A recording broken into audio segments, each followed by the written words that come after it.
Houston, is there a game behind me? They're gaming behind me, aren't they? Is Mark doing okay? He told us this should be a game?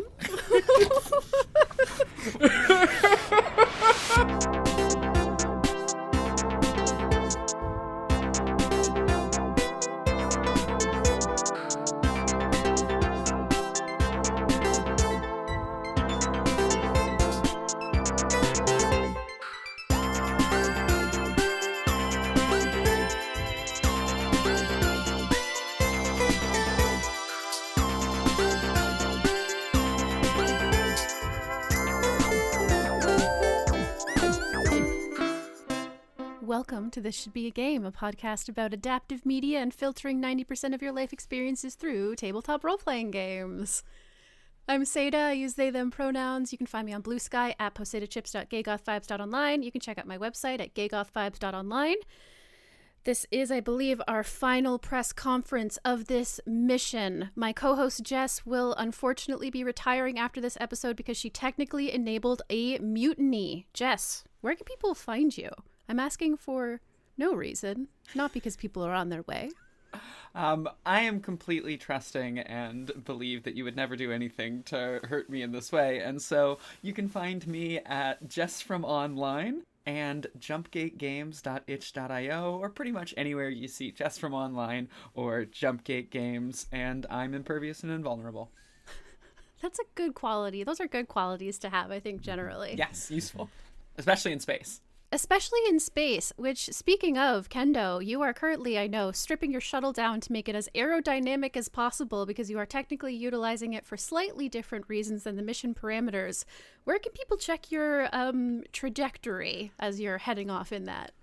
Well, if you're looking for the end point of my journey where I'm going to crash land somewhere hopefully very safe, you can find me on Bluesky and Instagram. Basically, some places that matter, some places that matter a little less, at kendomakesfilms. And you can find my actual play podcast at Tales Yet Told, and on Bluesky at talesyettold.com. And wouldn't you know it, that website just works. You could go there as well.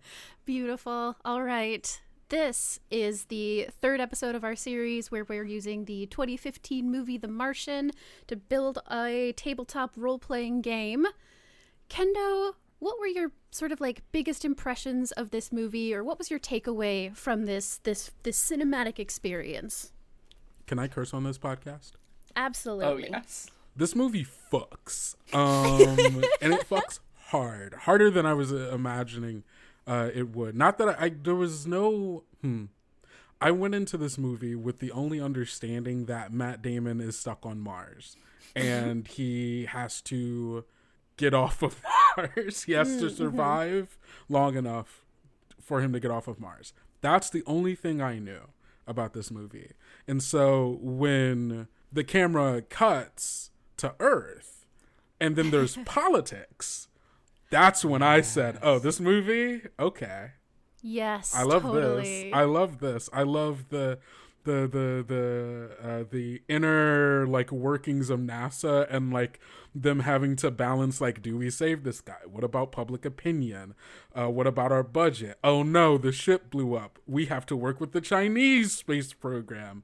And it's like all of these things started happening, and then it was like once it became clear to me that this movie was not going to have any particular rescue aspect of it be a lone hero, like that it was not going to be like the quote unquote hero's journey of Matt Damon, solo hero, finds his way back from Mars and everyone is like, he's a hero. Like part of that happens, but it also understands the communal aspect of a man does not get off of Moon by himself.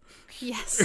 Or get off of Mars by himself, nor did he get there by himself. As the only that one of the main ways he gets off of it is through the fact that people have been here before, and that part of the planning and execution of so much of this is that he is able to use parts and use a literal rover of previous missions and is only able to get off because future missions had been planned. the You're communal gonna aspect love of what we've this. been already talking about with the other guest, Kendo. You're gonna be so Amazing. excited.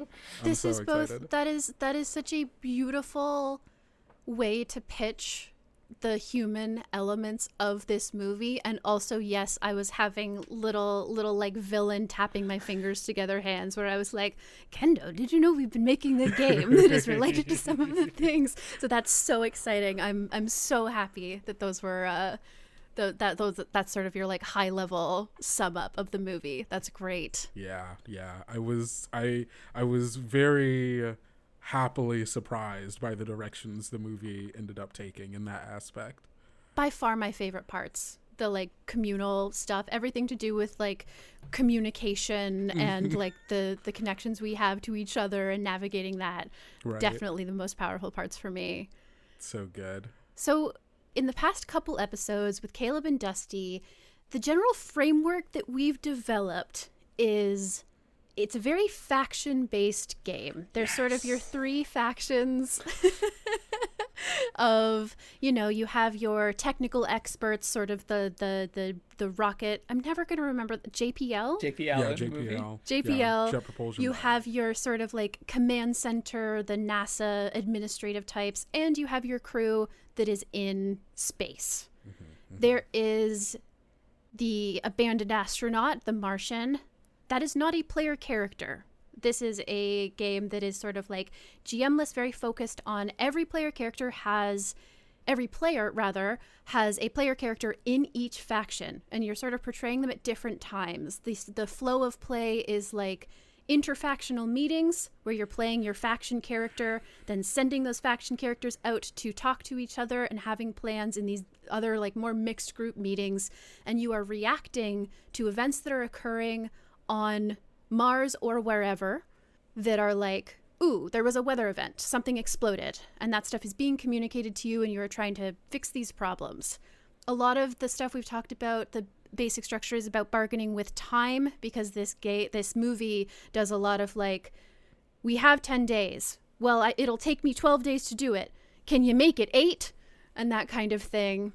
And so we're sort of like using character agendas and the consequences for them, like, hey, you can do this in a shorter amount of time, then you'll have to do overtime and you're going to get divorced. And just like sort of bargaining with like time and different resources that are tied to the factions, like money. We talked about sort of a choose two triangle system of like, you can do it fast and expensive, but it won't be whatever qualities, you know. You have to balance like which resources you're spending. And we talked a lot with Dusty about sort of specific generative stuff specifically on the planet, like making defining the environment, doing a little bit of world building at the beginning to be like, this astronaut is on a swamp planet, and so now we know some of the problems that they're going to have as we go forward. And a lot of this is very narrative, like it's playing with numbers, but it's playing with them in sort of an abstract way. Like you're losing a percentage of units of time, you're gaining it by doing whatever. That's sort of the structure of actual gameplay. One of the things that the goals of this game, like working towards, which I love, one of the reasons I love that you brought up the like past and future, like this narrative being very placed in like a continuum of stories, is because one of the things we're thinking is that we're working towards epilogues for these characters. That is like the final thing of this game, is that there is like an obituary, or there is a little segment on a Wikipedia page that is just like, here's what is public record, here is the knowledge that remains of what your character did. It might not tell the whole story, it might just say, this person is happily married, and you don't know that they nearly got divorced because of the overtime or whatever. Or they might sacrifice enough of their agenda that they're not even remembered anymore. You know, they're not even part of this history, but just sort of like really trying to focus on legacy as sort of an ending point. Like what is brought forward from this. And when you're like doing all of those trade-offs between the time and like how do you use it, you are working towards those both factional and personal agendas. And if you don't achieve your personal ones, if you can't budget time and days and resources, you end up with bad epilogue versus good epilogue sort of style. Some of the sort of like open questions that we have are the different factions. What makes them different? What does it look like when you are having a meeting of the command crew versus a meeting of the technical crew versus a meeting of the space crew? What are the different little rules that they have when they're like hanging out and chatting or getting resources or assigning resources and stuff? I guess we have some questions about like relationship building, character creation. I think there are a lot of little avenues that we can go down, but those are the main elements that I noted were definitely missing. Is there anything that sort of immediately hooked you that you would be interested in diving into in this whole thing? I know we threw a lot at you right there. And I had thoughts about every single thing you said. Yay! In a way that it's going to take me a second to organize them. Perfect. Let's start with the factional thing, because I think that's the clearest thing in my mind right now. Yeah. I think the reason why these factions are opposed, right, and both they are working together, but they have goals and responsibilities that sometimes contradict what is actionable and or reasonable for the people who actually have to do the thing, right? Hey, we need to get this rocket to launch in 37 days. Can you get this thing? It's going to take me X amount of time. Well, I need you to make it Y amount of time, right? And I think an interesting way to put that kind of like external conflict, right, especially in like a GM-less format, could be having kind of resource stress trackers. Yes, absolutely. I'm currently inspired for this specific idea from the Girl Frame playtest. If you're playing the handler for that game, you have a set of stress that acts as like a neutral a neutral standing. Like, hey, you have a budget stress, right? You have like public opinion basically, and then like the weird like monster stuff going on. It could be each faction might have its own versions of these stress, right? In like every turn or like every X amount of things, right? You roll a dice, pull a card, whatever, which increases the stress, and then maybe at certain points in time, like negatives, like some kind of like debuffs happen, or like some event happens that changes the scope of like what you're capable of, right? So if you're if you're like NASA, right, the people doing administration, doing money, and also like handling operations for the launch, and like are in charge of like, you know, keeping everybody together. Main stressors are budget and public opinion, and in that kind of way, right? Versus JPL might have a budget budget that is based off of the like main people's budget or some other kind of thing, and also like manpower and like burnout because of like all of the stuff you need to be doing to help support, you know, Jess. Yeah. That gave me an idea, if you wouldn't mind me playing off that. Please. Because we talked last episode, Seda kind of brought it up, of this like resource triangle of like, at some point it was like budget, days in space, and overtime for the different teams. And we talked on the one hand about going like super sort of nitty gritty, where there's places on the triangle that add exactly this much to budget and take off 50% of your days and do whatever, and you move around. But then the way that you were describing the stress mechanics got me thinking, because Seda was at times encouraging us to think in more narrative terms, and what you said specifically gave me an idea, because if you don't do the resource clocks as much as like this is a hard number, but rather your budget is in a good place. Your budget is in a neutral place. Your budget is in a bad place. And when you take actions, you can go from bad to neutral or neutral to good. That lets you then like narratively explore those consequences rather than like sort of mechanical or dice rolls. And you're just focusing on like, okay, one thing's going to get better here and one thing's going to get worse. Who's going to take the hit? And maybe it's a couple more degrees than that, but like the idea that there's just a very simple set of narrative states that you're shifting between instead of like allocating 1s and 2s and 10s and 20s could make that simpler while still letting us keep those sort of resource states and stresses the way you're describing.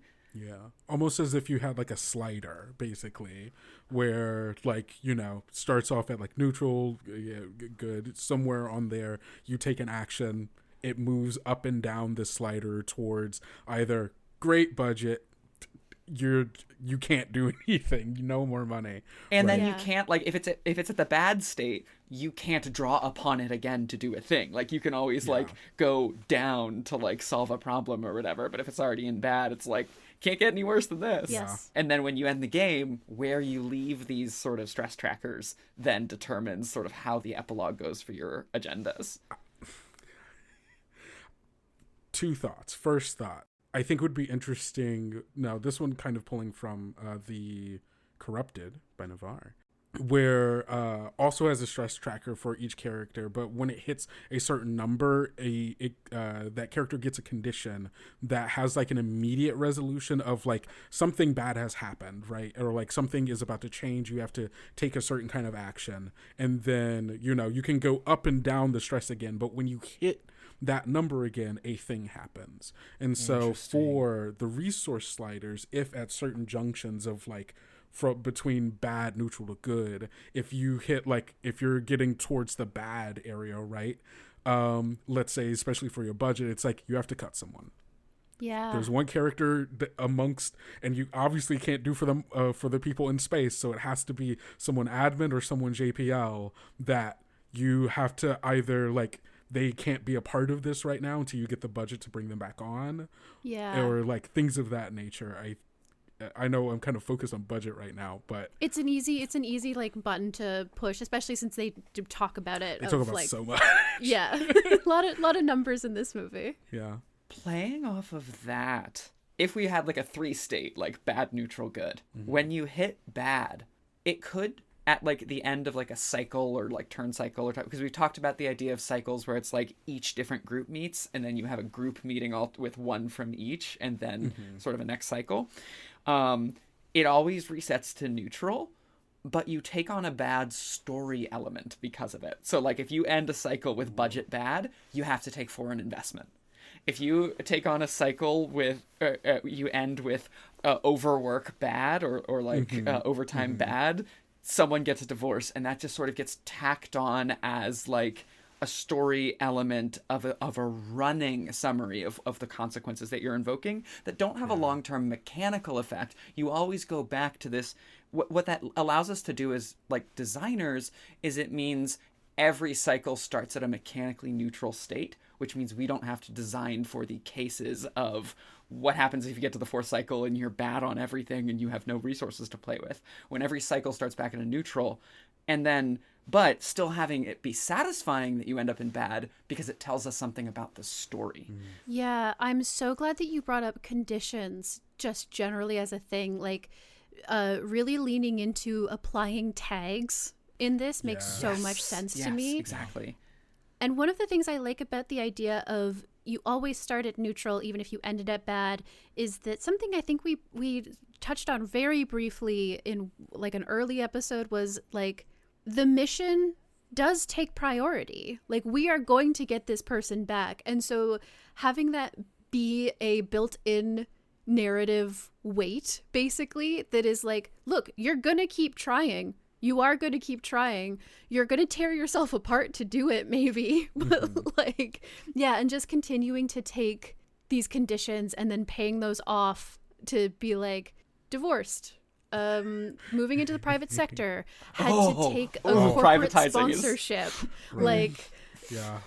Your next mission, all of the astronauts have to wear Coca-Cola on their jumpsuits. Coca-Cola really wants to save this person on Mars. Yes. And like it can even come up in the next cycle. Like you need to take a corporate sponsorship for the next cycle. And so now there's a corporate suit in your boardroom and the role play becomes slightly different for your next meeting because there's a suit there.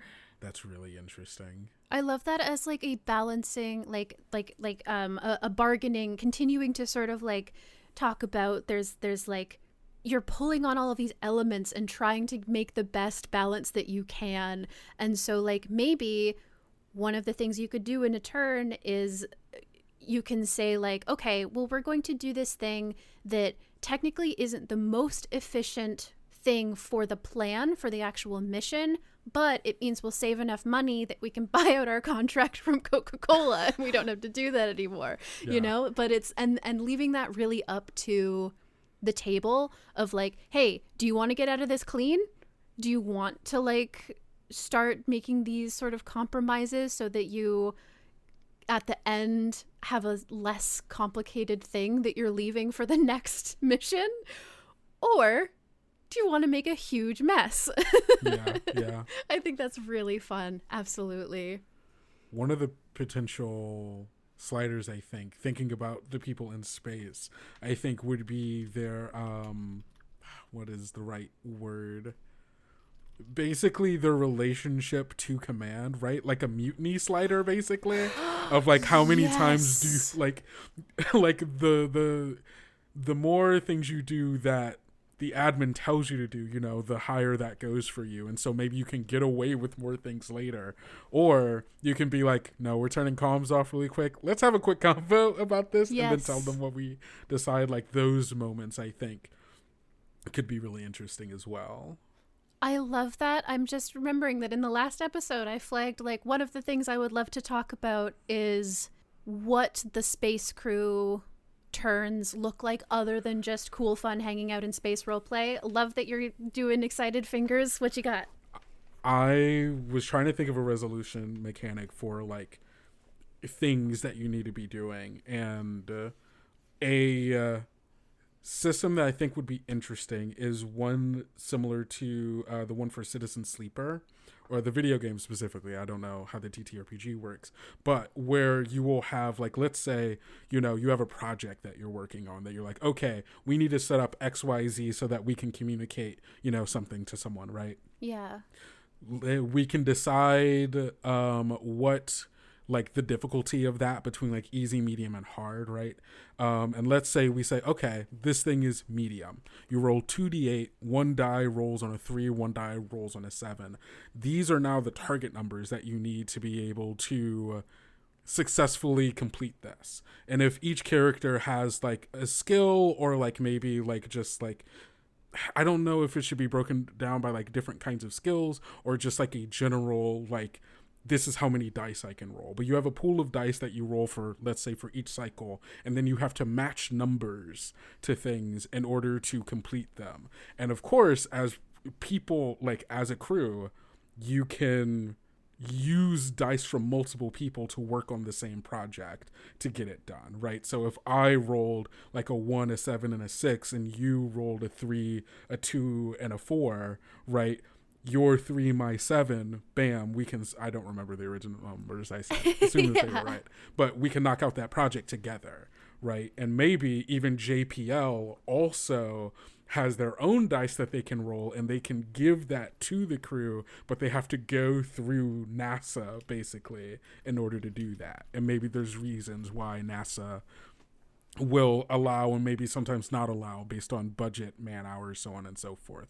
Like maybe they have to spend man hours in order to give those dice to the crew to help them solve projects. But the more you do that, the more burnout you can get. The budget runs dry because people have to work. So it's like a balance of, yeah, we want to help and we can, but we have limited resources and time to be able to do so. And also bureaucracy. One of the things I love about that idea is you have your project, the idea that like you're building a dice pool for like multiple people to do that, because like the thing of, you know, I have this project that I'm trying to complete. I'm the chemist. I'm getting a 3 from the hacker person. Yeah. And so that means that you just get to narrate like, okay, I need you to, I know that like, there is a certain ratio of chemicals that I have to combine, but it's encrypted. I'm not allowed to know because I'm making my secret bomb or whatever. Mm-hmm. And so like, here's how you can help me do this project. Generally, making the system like And I think that this has probably come up sort of vaguely at different points, but I really like how you're expressing this idea of the project-based system, which of course is what the movie is doing. It's, I have project of potato. Okay, cool. I did potato project. Okay, now I have project of make car warm. Oops, radiation. Like, you know, and just like having that be something that every crew is doing. And one of the things I like about that for the space crew is that can really change over the course of the game, because they can just be working on their research projects at the beginning, you know? Yeah. And then if they complete those, maybe at the end you can narratively pay off like, ooh, I was a botanist, I wasn't a botanist on Mars alone. I was a botanist on the space crew, and I managed to grow these plants. And then at the climax of this story, that's going to be really important for how we actually rescue this person or whatever, you know? Yeah. That sounds so satisfying to like set up and pay off. I was thinking also, when we're thinking about all of these different like sort of resource sliders, we talked a lot in the last 2 episodes about like, how do we represent time? Do we have days? Do we have abstract units of time? How do we add and subtract from it? Do we do it with percentages? We could also, in this system we've been working out with how we talk about resources just being in a simple set of states, time could also just be bad, neutral, and good, or whatever words we use. As in, we've talked about how if it takes too long to get the astronaut, they come home like sickly and weak and it looks really bad. Or if you do it really fast, it looks good. Like, it could be that you get it done in a impressive amount of time, or in a decent amount of time, or in the bare bones to them to not die. Yeah, like you have, it's a slider that's like plenty, enough, not enough. Exactly. Oh, I've got plenty of time. And that means that, once again, it unifies these systems so they all get to work the same way and just makes our mechanical design easier. If we want time to be an extra big emphasized element, both mechanically and narratively, we could also make it so, like, it's the only one with 5 ticks. Like, all the other resource clocks have 3 ticks, but time has 5. And this also means that, like, each cycle, if we're doing this resetting thing, like, time can reset back to a neutral, and it's because that's in the movie. It's always like, well, we have 200 days until the probe, and now we have this many days until we're out of food, and now we have this many days until this. There's actually these time milestones, and so you can do each of them, good or bad. And then finally, tying it back a little bit, there'll be another step of that too, but tying it back a little bit, we talked about having crisis inputs coming out of Mars. So like the Mars player, the astronaut, is rolling on oracle tables that give us crises, and we've talked about the idea that those crises take away from the time or add to the time. We could bias the starting state of each cycle based on the crisis. And so if we did it could be on any set of resources, but I think the easiest way, and the way that's actually most like what we've already talked about, is if we had like a 5 scale on time. A bad crisis, you start out at the bottom of the time scale, and you have to find a way to push the time scale up, sometimes at the expense of other resources. If they found a magical stash of food, your time scale could start in the like 1 positive, the +1. But if you want to get to a +2, or if you're willing to get down to the -1 on time so that you can achieve your other agendas, you can. So the idea of the starting state of the time scale is something that's coming externally, and you never know what it's going to be. It's based on the sort of crisis roll each round, and then you're playing around shifting all of these different clocks around.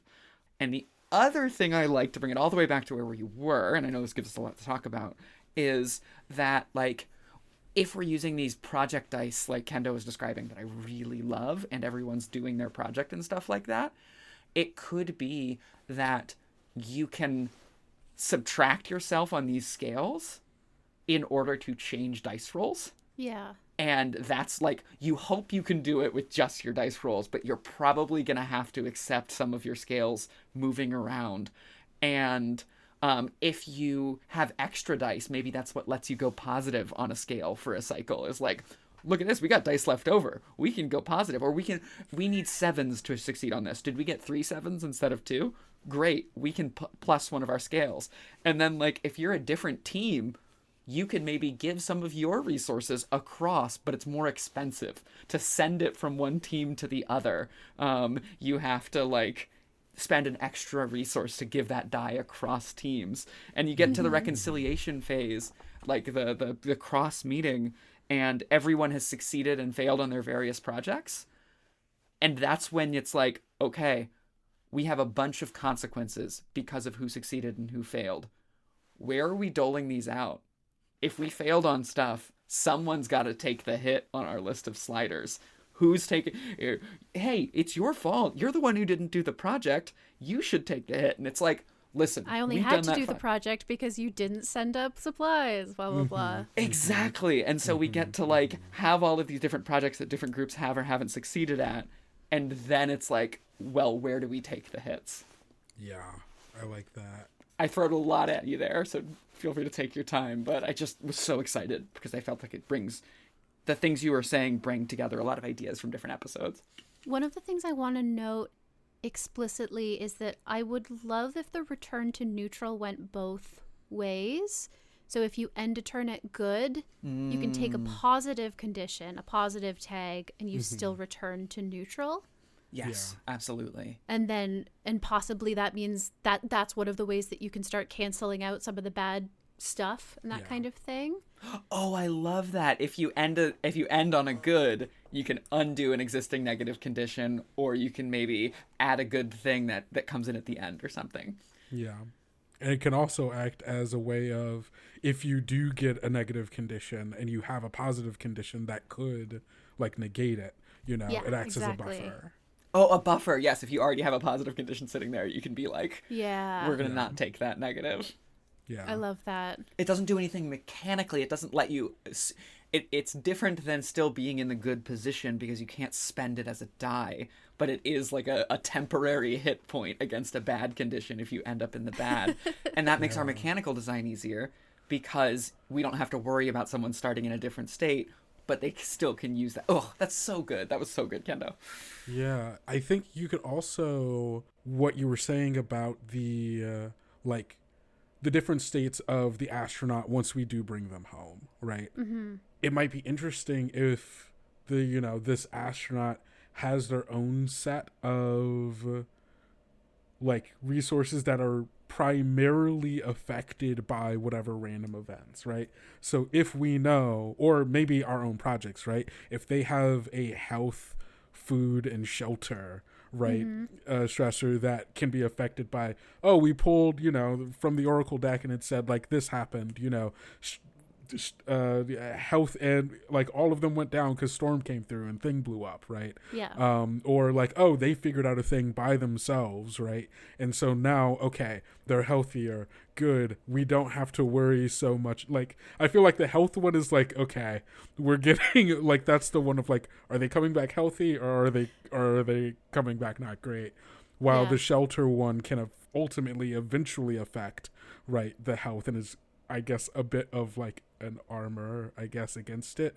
But the food one maybe is something that can be more directly affected by either the space JPL or admin by being able to send up probes that have, that kind of deal before we're able to actually rescue them. Kendo, does it feel like... I love the idea of having an understanding of where the astronaut is at with these different important aspects of their life there. I love the way that Satah had phrased some things as tags, right? You're collecting tags. And so when I was talking about if time ends in bad, things get worse for the astronaut.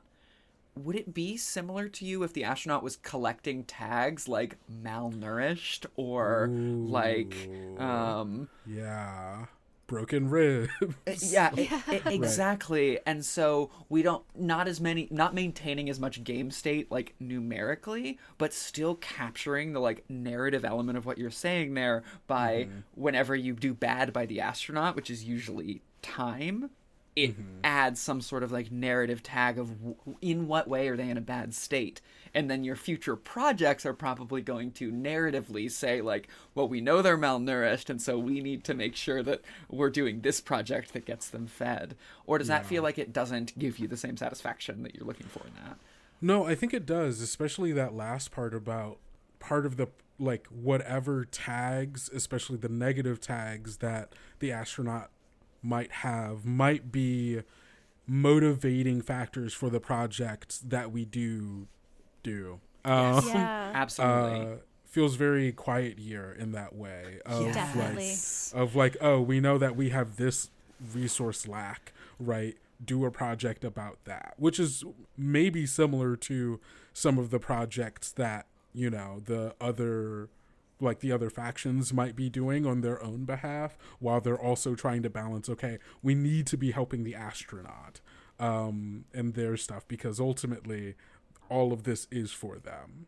One of the things I want to suggest is that we can slightly unstick projects in time.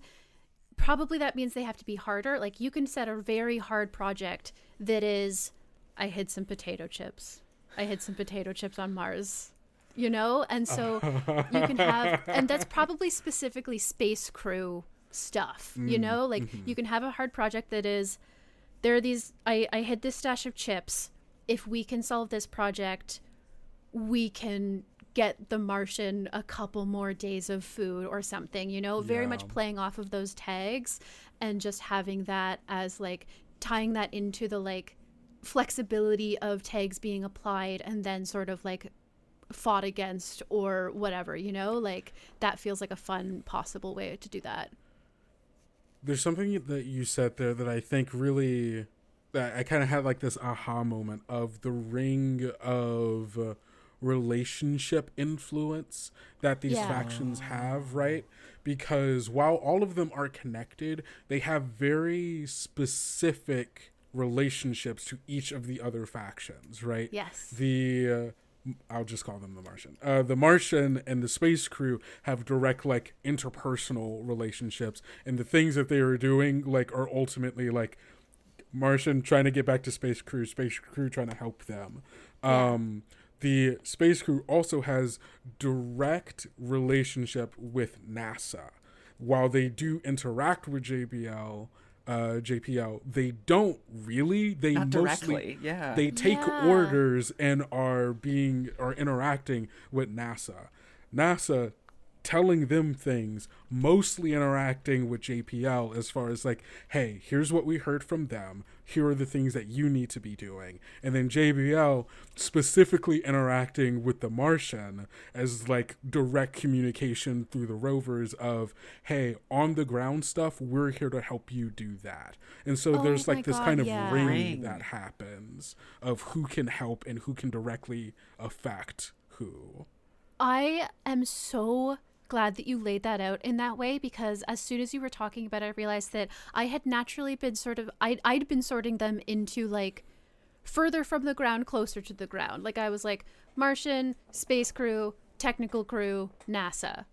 But flipping that, you're so right that the crew primarily communicates with NASA. Like, that is the order of things. And that is so much more interesting because it disrupts the hierarchy. Like, it isn't just top down. It isn't just like the biggest, most powerful, most moneyed organization, you know. It doesn't like go down in that direct way. Literally just flipping those two, flipping where JPL and NASA, keep wanting to say NASA, not even a thing at all. Flipping that is immediately so much more interesting. I'm so glad you laid that out. I love that. Yeah, because that kind of like intercommunication between the people who are actively doing stuff, being on the ground, either being on the ground in Mars or being the people doing the test to give that person information, like that kind of direct communication does, as you say, overwrite NASA. And also the few times that someone from JPL or like the lead flight Sean Bean goes over NASA to give help and like help direct people, like those are, I think I think NASA and like the administration's faction in this is technically, we make sure that you all can do your jobs. However, we have responsibilities and expectations placed on us that that make us have to act in certain ways that might not be efficient or beneficial to what you all need to do. And there might be sometimes you will tell us a thing needs to happen that we know should happen that we do not have the ability to be able to do. And so you technically can go over us, but there will be consequences because resource trackers will shift.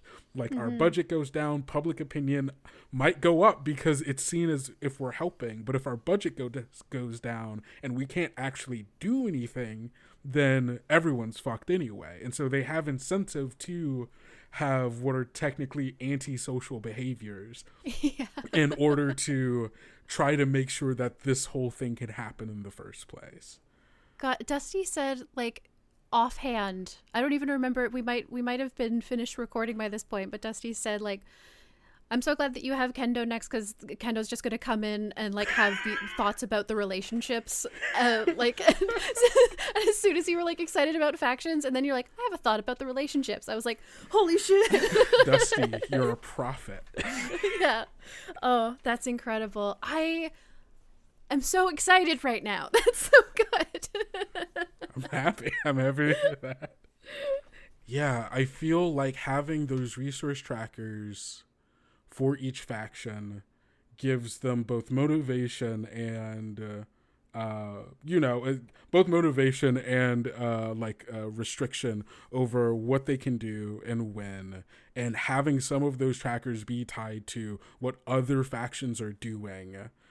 And like if they go over your head, or if they're or if they use up too much time and resources, right? Or if they tell you, or if you're on the ship and NASA tells you to like, hey, actually this one project you were doing, we need you to cancel that project and actually redirect your focus to a different thing that we think is important because our boss has said it's important. If you don't do it, we get a budget hit, which is going to prevent JPL from doing things. And like that's how all of those characters end up butting heads in those meetings because they're like, here are the things that we need from you, here's what we can do, here's what we can't do, and then everybody just kind of throws hands over that a little bit, but maybe also in a way that doesn't always lead to resolution, also in a very quiet year where it's like you have a limited amount of time to say what you need.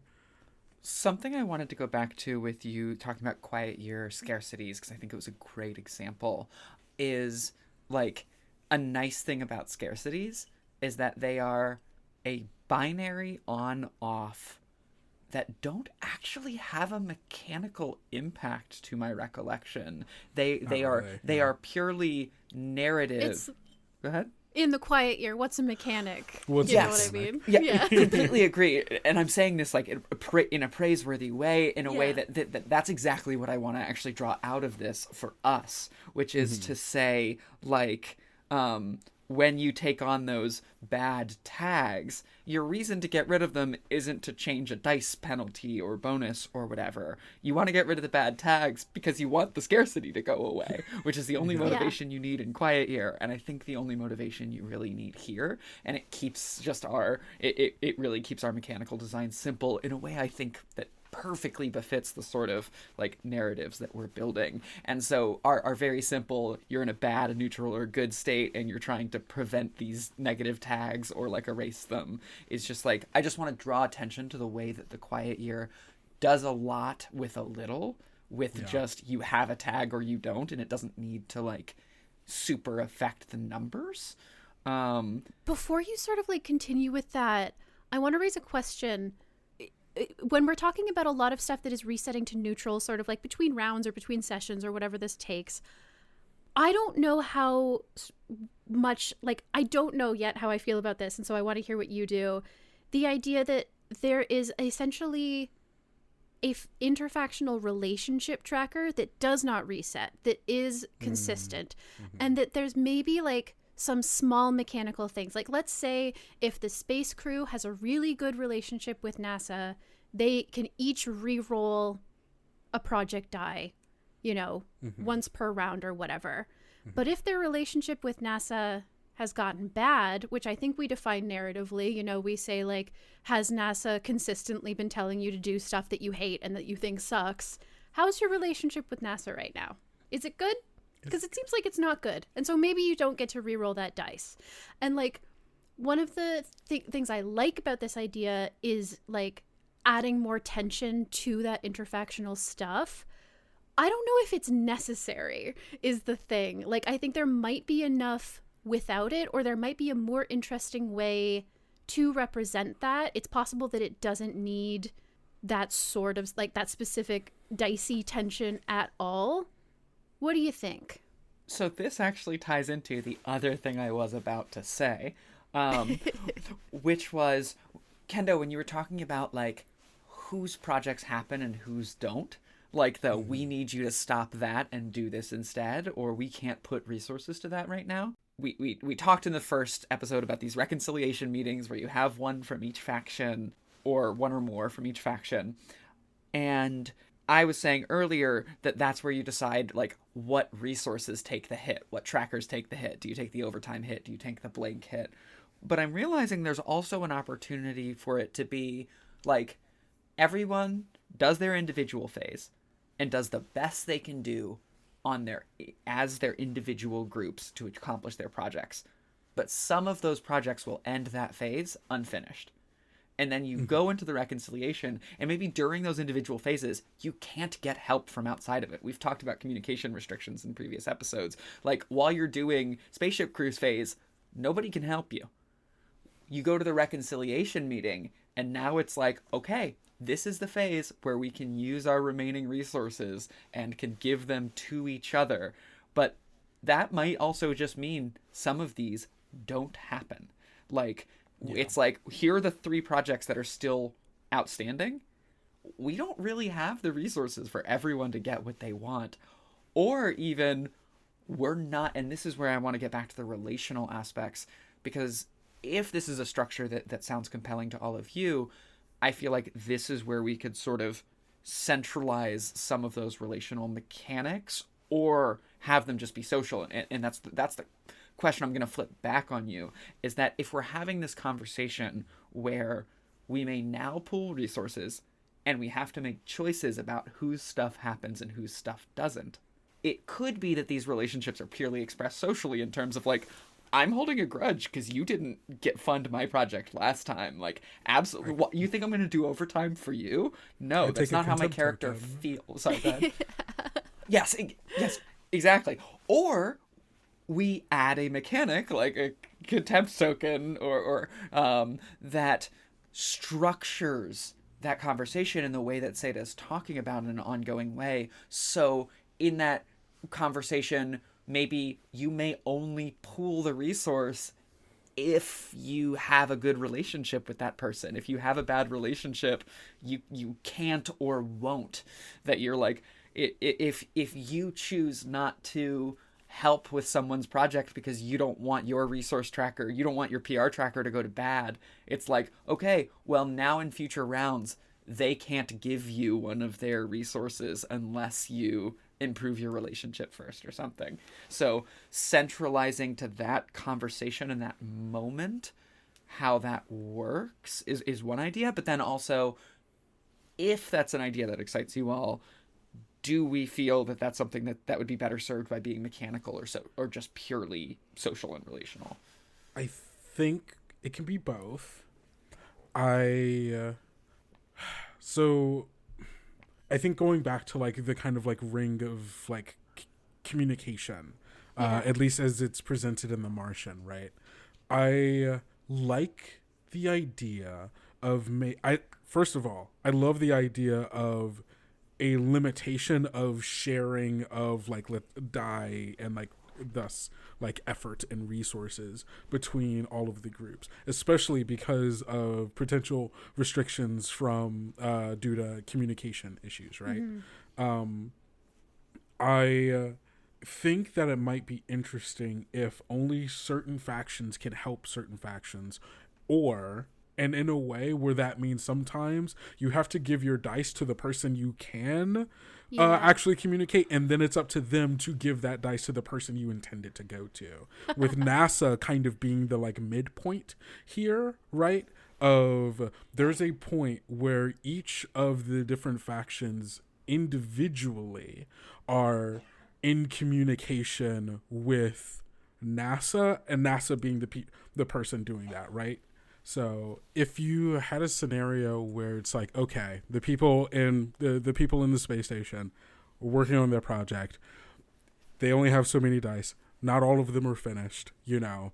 They have to wait to the meeting with their meeting with NASA, because that's the only people they get to meet with. That's the only people they get to talk to based on how things start off, right? If NASA has any project dice that they can give to them, that's the moment in which they can give to them. But in NASA's meeting with JPL could be like, hey, we have dice, we have effort, information, whatever it is, to help in whatever project. And so maybe we can have a specific order in which the different ones meet, because JPL, hey, we've got stuff for you to give to the people in space. And maybe the people at NASA decide, well, if I'm going to give this to them, I have to use a resource to, be able to do that. Maybe we don't have that in the budget right now. And I'm going to hold on to this until another cycle. God, setting up the, like, betrayal of, like, okay, so I have this extra 6 and this extra 5 that I'm giving to you because I need you to give it to the space crew. And then NASA's like, okay, we can give them the 6. We do need the 5. So we're going to use that. That's so beautiful. But then this also potentially, they can do projects over the course of the game that give them direct access to other people. But every time they use it, maybe that is a slider going down between them and NASA, because they're going around and over their heads. We had that vision of the ring, and we had Sata's idea of the, like, state of relationships, and if it's a bad state, something is maybe not possible.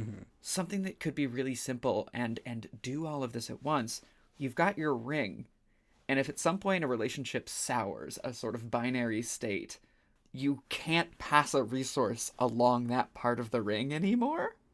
Like, a connection can be in a bad state, and imagine like a blockage on that ring. And then you can do something, spend a resource or whatever, to reopen that connection by giving them something they want. Like, okay, space crew and NASA are in a bad place, and we could figure out how that happens. It could be something very simple.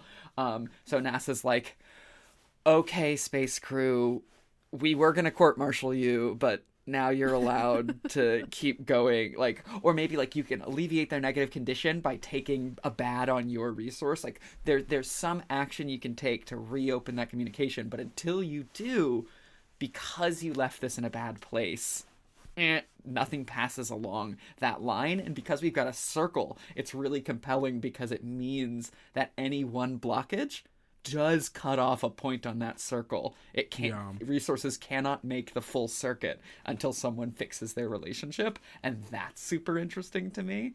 And I have ideas also on how, like, maybe those blockages end up in there, but I don't feel the need to get into that level of detail yet. How does that, as a relational representation that plays into both of the communication and the resource sharing, feel to y'all? Yeah, I think my hesitation of, like, the thing I'm processing right now is one of the reasons that I think that I initially thought of it as like a, during sort of this faction turn, something is different, is because everybody has to work together. Like, that blockage can never be permanent. Yes. I think. I don't think that's a problem. I'm just thinking through, like, what that means. I think I'm also thinking about, like, I started to go down the route of, like, if we're playing in a space where everyone has multiple characters and they're trying to do them to their, like, play them to their agenda, what does it actually mean for a factional problem to stop an individual actor from doing something? Totally. Thinking of moments in the movie where, like, NASA was like, you can't do this. And then Sean Bean was like, I sent an encrypted email to the space crew. Yeah. Bye. And of course, part of the punishment for him is you're not in this faction anymore, man. Like, you're, as soon as we're done, we're going to get this done. And then you're out. You're done. And so one of the things I can think of as like a factional block that did happen was the space crew turning off the remote overrides, right? Yes. Like, and so I think I'm just trying to figure out before fully committing whether that is relational, like if those blockages are relational, or if they are something different, if they are environmental or mechanical, like effect. Yeah, go ahead, Kendo. Yes, this is exactly what I was thinking. I like the idea of potential blockages caused by environmental or external effects, like especially like if you're earth-bound people, right, being bound by, you know, politics, public relations, whatever it is, right? If you can have these randomly pop up through, you know, pulling of the Oracle deck, whatever it is, that then become another thing that a project needs to be done about, right? In order to fix, right? A communication issue between the space crew and NASA might just be, you know, solar winds, like, you know, disrupting radio waves, literally cannot contact each other, and thus I cannot give you any resource dice because we literally can't even have our meetings because of this blockage. And then it's up to either, most likely, I imagine whatever way in which these blockages are occurring through Oracle deck or whatever will state who is the person on whose side, based on the context of whatever the cause is, has to do a project to then alleviate this, so that that line of communication can happen. But if you do have an alternative mode of communication through other people, you can still get dice from, you know, you can still get dice from NASA through JBL to the Martian to then the space crew, if that line of communication still exists, but it's a longer way and more people you have to trust to actually use that dice for what you intended it to be used for. Yeah. Does this mean we're adding 2 additional subsystems, one for environmental communication blockages and one for relationships? I think that the way that we've talked about this, I think that the relationship stuff will just play itself out. Socially. Maybe there's tags and so sort of just pulling on what you were saying of a dice blockage, and then like as you developed more, Kendo, like have there be environmental factors, and I think like especially, you know, have that be in some way something that can be slightly controlled for versus not. Thinking of the moment in the movie where the administrator is like, we don't need to do a check. We don't need to make sure that it's safe. And then not doing that, as Caleb pointed out, literally a D20 roll. You have a 1 in 20 chance of something bad happening. Yeah. They rolled the 1. And that kind of thing introducing like, well, until you do a new project, you can't send those resources forward. Or you can only send very specific types of resources or something. And so like, putting those blockages in there, but having them be a little bit more external. And I think this is probably something that we can give some leeway on. Like, you did mutiny and now you don't get resources from NASA. Yeah. That is just true. Like, because that's a big collective action. But leaving that sort of stop point to be something that is really big and less like grudgy, that I think we can trust a lot of people to just have those grudges, you know, and play that out, because I think that's really cool. Yeah. I don't remember which of you brought it up, but the fact that individuals within a faction will sometimes go against the overall faction goal. Yeah, right? Totally. Which made me think of 2 potential things. The first one is maybe each faction has its own internal hierarchy, right? Especially when it comes to the person who gets to choose, final, hey, if there are group things that we're doing, I am the one who has final say. We can discuss it all we want. I get final say over this, right? The captain of the ship, the director of NASA, the director of JPL, right? All of these individuals. But individual people can still, on their personal turns, or however that ends up shaping up, can still do things that might go against whatever the captain or whoever the head of that wants, because that individual is still changing sliders, right? Because whoever the captain is the person, or whoever the leader of each faction is the one responsible for, and maybe they're the person who ends up choosing, like, okay, here's the negative tag that the faction gets, or the positive tag that the faction gets. And so they're responsible for those things, going around them and affecting those sliders that they then are accountable for, create strain between both the leader and that individual, but that individual could be helping another faction doing whatever it is, right? And yeah, I think that was ultimately both of those thoughts of hierarchy and then top of hierarchy being responsible for factions, like resource trackers. Individuals can still make decisions that go against whatever the leader wants, but knowing that it will affect, the faction as a whole.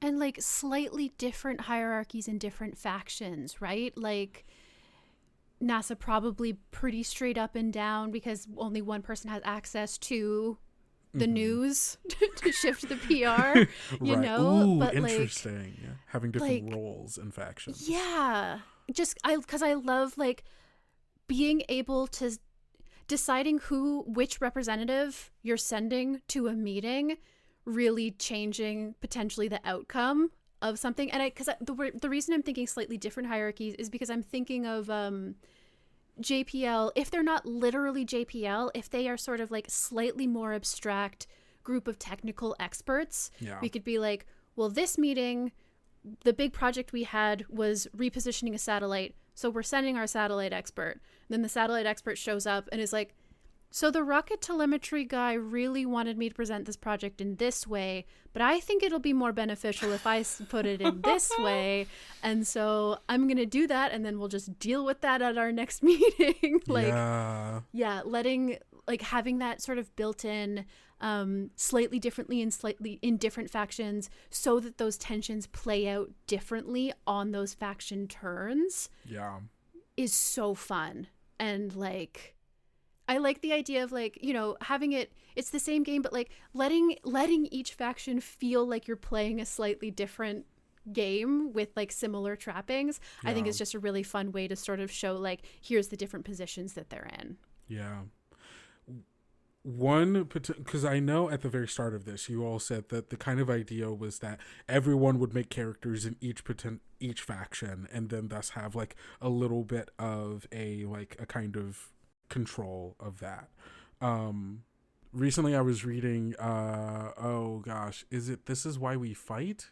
I think it is. It's like a solar punk community like rebellion. Like you're basically playing like rebel fighters, and there's like a fascist like a group, and like you're organizing, you're doing all of these things, and each character, player, why we fight. Okay, awesome. Each character or each player makes 4 characters that are a part of a crew, and those crews, each player's crews act independently of each other, though also can interact. But each of those characters in it also have their own personal things, so on and so forth. And so I think you could either go the direction of each person makes a character in each of the faction, or each person makes multiple characters and they are in control of that one faction. And then they still, because each of those characters have their own stuff going on, are still kind of incentivized to play each of those characters as individuals who might not, agree within the same faction. Though maybe that's a little less interesting if you want player on player engagement in interfactional stuff, if that makes sense. It's worth keeping in mind specifically, like, because there's even the possibility of almost the opposite, where it's like you have your 3 or 4 characters, they can't interact with each other because they're all you know. And so just like keeping in mind how much we want to set limitations based off of the like multicasting of different characters is really interesting to me. And like just thinking about what that even means for like, you are possibly going to screw yourself over sometimes. Like how do you feel about that? What does that mean? I think that's really cool. Which was thematically a huge part of what we talked about with Caleb at the beginning, was the idea that like having to choose to screw yourself over and what is actually important to you as a player, like turning the lens on the player is really interesting. This has me thinking about a big question I don't think talked about at any point. How many players is this game for? Ooh. I have kind of thought about this because I think that it can be flexible. One idea that I haven't wanted to necessarily directly float because I think it takes some thinking is like, one of the things we've talked about is it's a little bit linear. There's this group is meeting, and then this group is meeting, and then this group is meeting.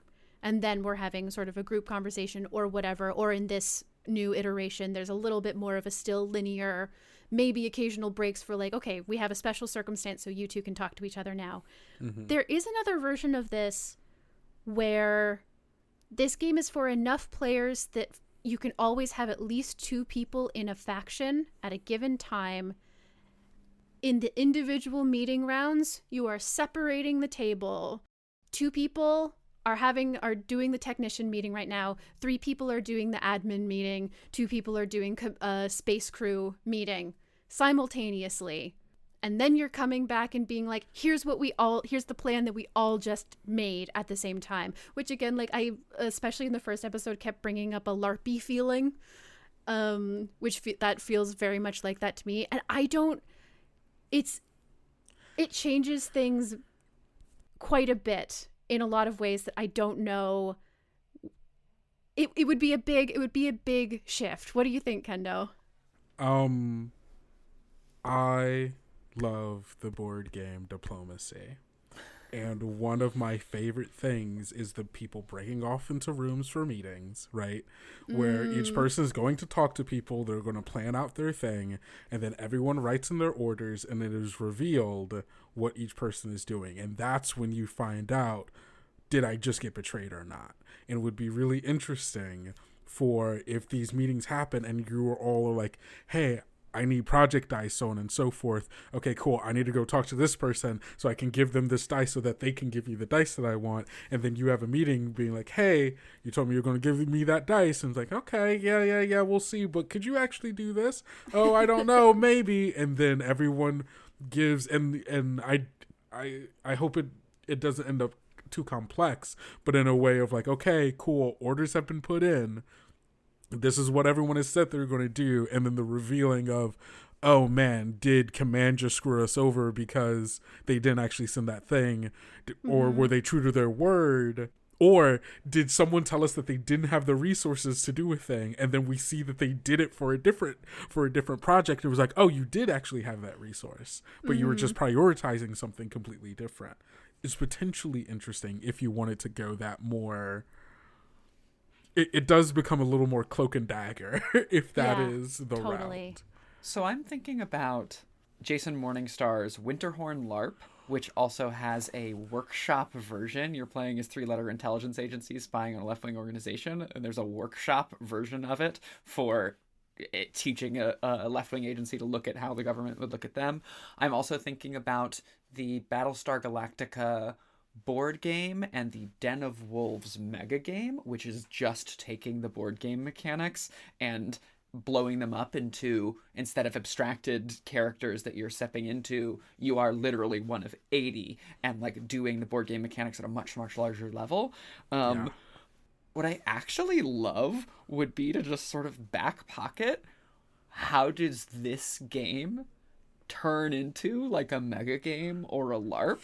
How do we release the mega game edition that just takes all of the things where you're doing the multicasting, stop being multicasting, and all of the ways that you're going to this final reconciliation meeting and you are shorting yourself? You're no longer shorting yourself, you're shorting other people who aren't in the room, is a really fun, like, take one version of this game and then, hey, do we decide in 2 years we really like this? What if we come back and make the mega game of it? Fascinates me. I love, like, a lot of, solo games have gotten pretty hot, which is great for me, somebody who makes a solo game podcast. So a lot more games are releasing, like, here's the game, and then here's the solo version. I love the idea of releasing, here's the game, here's the 50-person version. Yes! Yes. Yeah, exactly. Really funny. Yes. I think the potential for this, especially like once I think you figure out how you want to do the cycle system or the time system and like figure that out, there is, I think, a really, really big opportunity for mega game or like convention play material, right? Where you break off into different groups of the different teams, you're doing your projects independently of each other, and then you're coming to your meetings and being like, hey, so here's what we're dealing with, here's the dice that we need to be able to do this. Do you have it? Do you not? Can you commit? Or how do we make this happen? I think it's really interesting, and like especially because I was talking with Jacob, the producer for Witches of Rodera Keep, because we're kind of working on a little sci-fi thing. And we were talking about like utopian fiction and like what it actually is like utopia, right? And like obviously there is the version of utopia that is like, oh, this fiction is depicting like a wondrous like make-believe society where everything goes right and nothing has ever gone wrong, right? But if we were to try to figure out like, okay, what is it about that vision that we like about utopia, but bring it to like what is utopian for us? What is the utopian ideal? And what me and them kind of came together with was that we think the utopian idea is a world or a scenario in which believably all people in the scenario are working towards a socially positive goal, regardless of if they get into conflict with each other, regardless of if there's problems. There is no cynicism in it. There is we are genuinely trying to do something good. And there is a version of this that I think is very utopian in that sense of regardless of if we get into conflict, regardless of if we have grudges, regardless of whatever, our goals are aligned in that we are trying to save human life. Yeah. And that, I think, captures the vibe of the movie in a way that is, like, complicated in how the movie depicts those projects. For sure. But yes, yeah, exactly.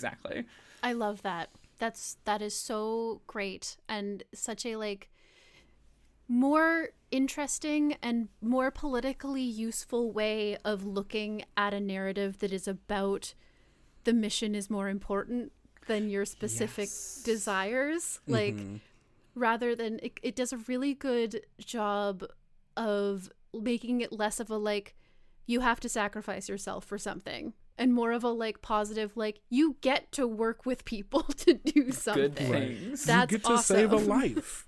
You get to make sure that someone gets home to see their family and build on whatever is here. And budgets are going to be an issue. You're going to get overworked. You're going to yell at people. You're going to make decisions that other people aren't going to agree with, and that's okay. And it'll all get figured out in the wash. But what's important is that our goal, regardless of what we are doing, regardless of if I am lying to you and I am trying to work on a different project, my goal ultimately isn't selfish because it is also in the pursuit of trying to save a human life. We might just not be aligned based on what our current expectations or scenarios are within our own circumstance. One of the things I really like about that is clarifying some of the vision of the game in the sort of area of like the astronaut is going to survive. Yeah. Like we know that. And also sort of explicitly as much as possible being like, this is not a save one life versus save 1,000 lives scenario. This is a very specific journey that you are sort of like working towards. And this is about the fact that it is hard. You're going to have to do difficult things and you are going to have to like make some specific personal sacrifices. But this is not a like trolley problem dilemma of the like, well, we have to let this person die so that we can save these other people, like allowing there to be an overall just like positive, we're telling a good story here as much as we can, and it's allowed to be like very, very messy and like personally difficult, but I like sort of like providing that as a like, here's something you should know about what this game is doing, you know? I think there's an opportunity here for like the meta framing of the game, right? I think one of the things that in like the ending moments of the movie, right, that I really like seeing was that Mark goes back to work as an educator for the next generation, right, of space travel, right? He is answering questions and giving guidance to people who might potentially be astronauts. If the framework of this game is almost in that same this is an exercise of showing, like, this is an exercise modeling a real life scenario. This is a thing that happened within the fiction of the game. You all, the players, are taking the role of students who are modeling a thing that has happened, and you know that the astronaut lives because that person did live. The point of the exercise is to see what you would do and how long it would take you to do it, and like how, like, you know, and all of that, and like also the interpersonal stuff that comes out of it, the characters that you embody in that. One of the things I love about that idea is tying it into the like sort of enduring legacy stuff that we touched on of like, someone is telling this story. Oh my and God. So maybe they don't mention all of your marital problems.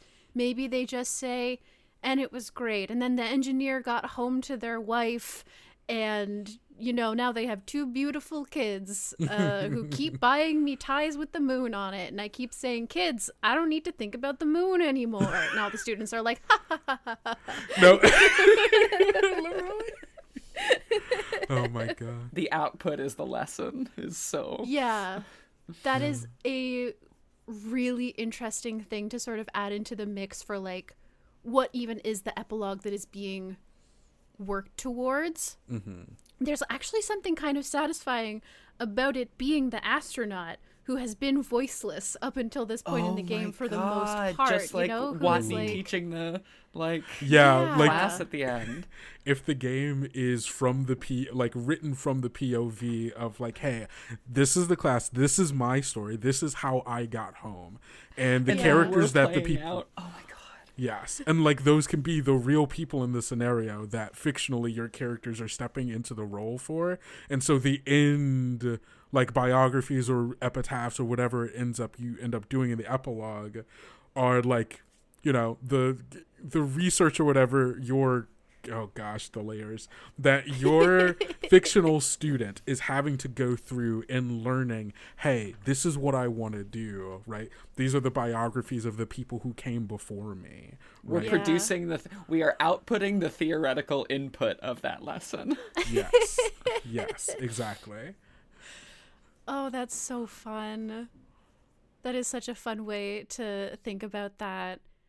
I am so thrilled with everything that we came up with today. I'm feeling like this is in a really good spot, and I'm excited to sort of like sit down, write a little bit of this out, and just like have one more quick episode where we catch everybody up on all of the decisions we made and say, here is the way that we took all of these ideas and sort of mix them together, because I am so happy with the like state that we are leaving this in. I'm feeling great. Thank you, Kendo, so much for thank you hopping in our experimental, like, you know, we're doing sort of a pilot season right now, and so we're having to figure out a bunch of different variables, like, can we do 3 episodes with guests, or are we asking them to come on and be like, okay, so don't worry, it's really easy to learn this board game. Just sit down and I'll start explaining the rules to you. You'll get it. Don't worry about it. 3 hours later. Okay, let's play. Have we not been playing this whole time? I thought I was rolling dice. No, sweetie. No. That was the setup phase. Now was let's learn 3 the rules for the hours. play phase. Oh my Exactly. god. Well, this was incredible. Thank you so much.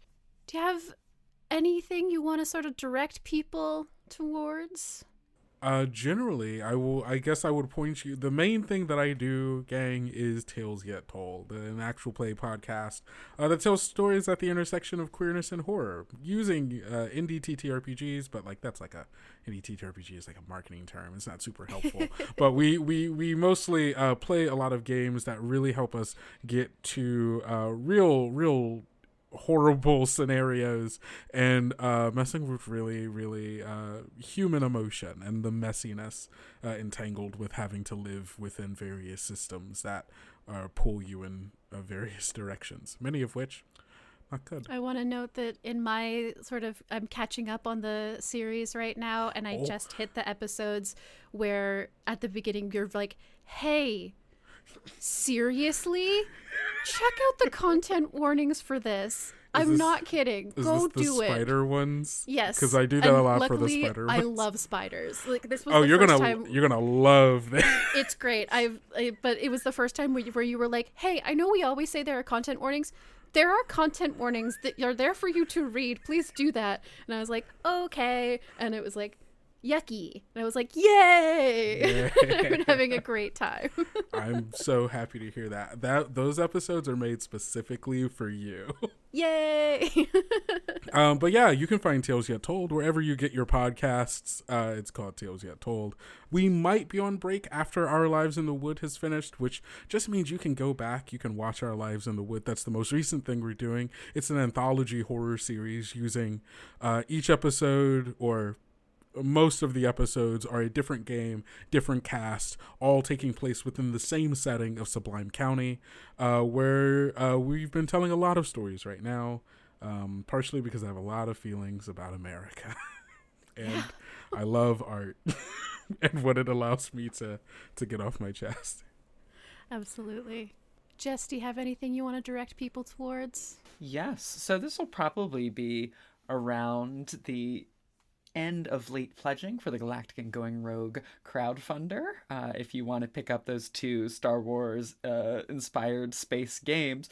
And notably, Satah and Kendo both appeared on the One Shot Network episode of Going Rogue for the Galactic and Going Rogue actual play. So if you enjoyed listening to these people, my lovely co-hosts here talk, you should go listen to them do that on One Shot, hear the game played, and consider getting Galactic and Going Rogue on Kickstarter while you still can. In addition to that, you can find me on Bluesky as jessfrom.online, or you can find my games as Jumpgate Games all over the place, but especially on itch.io.